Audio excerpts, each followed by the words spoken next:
ചന്ദ്രയും വർഷയും ശ്രുതിയും കൂടിയിട്ട് അവിടെ ഇരുന്ന് പച്ചക്കറികൾ ഇങ്ങനെ അരിയാണ് കേട്ടോ. കുറേ പച്ചക്കറികൾ ഉണ്ടാവും അരിയാൻ.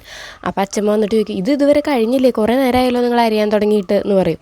അപ്പോൾ ചന്ദ്ര പറയും, ഞങ്ങളാകെ 3 പേരല്ലേ ഉള്ളൂ, അപ്പോൾ ഇത്തിരി വൈകും, അതൊക്കെ കാക്കാൻ പറ്റുമോ ഇരുന്നാൽ മതി എന്നൊക്കെ പറയും കേട്ടോ. അപ്പോൾ നമ്മുടെ അച്ഛമ്മ ചോദിക്കും, ഇതൊക്കെ നമ്മുടെ രേവതി ഒറ്റയ്ക്കല്ലേ ചെയ്തു തരുന്നത്, അപ്പോൾ അവളെങ്ങനെ ചെയ്തു തരുന്നത് ചോദിക്കും. അതുകൊണ്ടല്ലേ ഇതൊക്കെ അവളോട് ചെയ്യാൻ ഞാൻ പറഞ്ഞത് എന്ന് പറയും കേട്ടോ. അപ്പോൾ അതെന്താ അവൾക്ക് ഒറ്റയ്ക്ക് ചെയ്യാൻ വെച്ചാൽ നിങ്ങൾക്ക് 3 പേർക്കും ചെയ്യാൻ പറ്റും, നിങ്ങൾ എത്ര ആണെങ്കിലും സമയം എടുത്തു, നിങ്ങൾ തന്നെ അത് ചെയ്താൽ മതി എന്ന് പറയും കേട്ടോ. അപ്പോൾ രേവതി ഇങ്ങനെ ഇരുന്ന് ചിരിക്കും കേട്ടോ. അപ്പോൾ ചന്ദ്രൻ ഇങ്ങനെ രേവതിനെ ഇങ്ങനെ നോക്കുന്നുണ്ട്.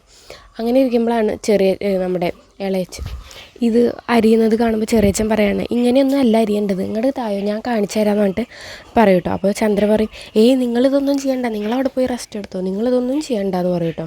അപ്പോൾ അല്ല എനിക്ക് ചെയ്യണം എന്ന് പറയും കേട്ടോ. അപ്പോൾ നമ്മുടെ രവി പറയും, നീ അങ്ങോട്ട് മാറി ചന്ദ്ര, ആൾ ചെയ്യട്ടെ എന്ന് പറഞ്ഞിട്ട് ചെയ്യാൻ തുടങ്ങുകയാണ്.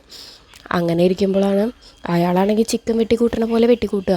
ആകെ മൊത്തം അവിടെയൊക്കെ പറന്ന് നടക്കുന്നുണ്ട് കഷ്ണങ്ങളൊക്കെ. അപ്പോൾ എല്ലാവരും ഇങ്ങനെ ആകെ ഞെട്ടി നിൽക്കും കേട്ടോ. അപ്പോൾ തന്നെ നമ്മുടെ ശ്രുതി വേഗം തന്നെ ഇയാളെ വിളിച്ചു കൊണ്ട് പോവുകയാണ് റൂമിലേക്ക്. എന്നിട്ട് കുറേ ചീത്ത പറയും കേട്ടോ, നിങ്ങളെന്ത് പൊട്ടനാണോ അങ്ങനെ ഇങ്ങനെയെന്നൊക്കെ പറഞ്ഞിട്ട്. അപ്പോൾ സച്ചിക്കാണെങ്കിൽ നല്ല സംശയം തോന്നുന്നുണ്ട്, ഇയാൾക്ക് എന്തോ കുരുത്തക്കേടുണ്ടല്ലോ.